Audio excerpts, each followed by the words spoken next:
முயற்சி நடத்தினார்.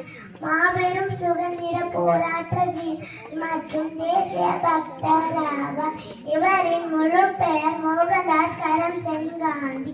இவர் 1869 அக்டோபர்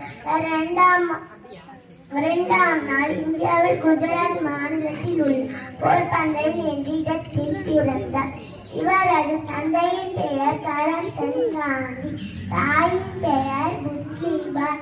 நாட்டின் விடுதலைக்காக காந்தியடிகள் வெள்ளையான வெளியேறு இயக்கம், ஒத்துழைமை இயக்கம், தண்டியத்தில் உப்பு சத்தியாகிரகம் போன்ற பல இயக்கங்களை வழிநடத்தினார்.